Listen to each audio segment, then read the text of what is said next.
या विषयावर आपण बोलतोय आणि भीमसेनजींचा उल्लेख झालेला आहे. भीमसेनजी आपल्या एका डॉक्युमेंटरी म्हणजे त्यांच्यावर होत असलेल्या डॉक्युमेंटरीमध्ये म्हटले होते की माझा वारसा कोण चालवेल, तर तो आनंद भाटे चालवतील.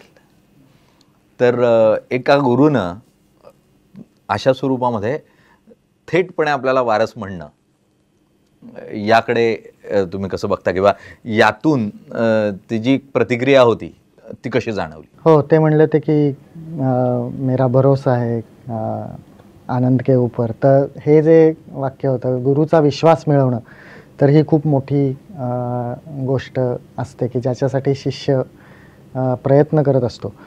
भीमसेनजींकडनं हे ऐकून आनंद आणि खूप मोठी जबाबदारी की असं जो गुरु आपल्याबद्दल म्हणले तर आपल्याला नीट गायला पाहिजे.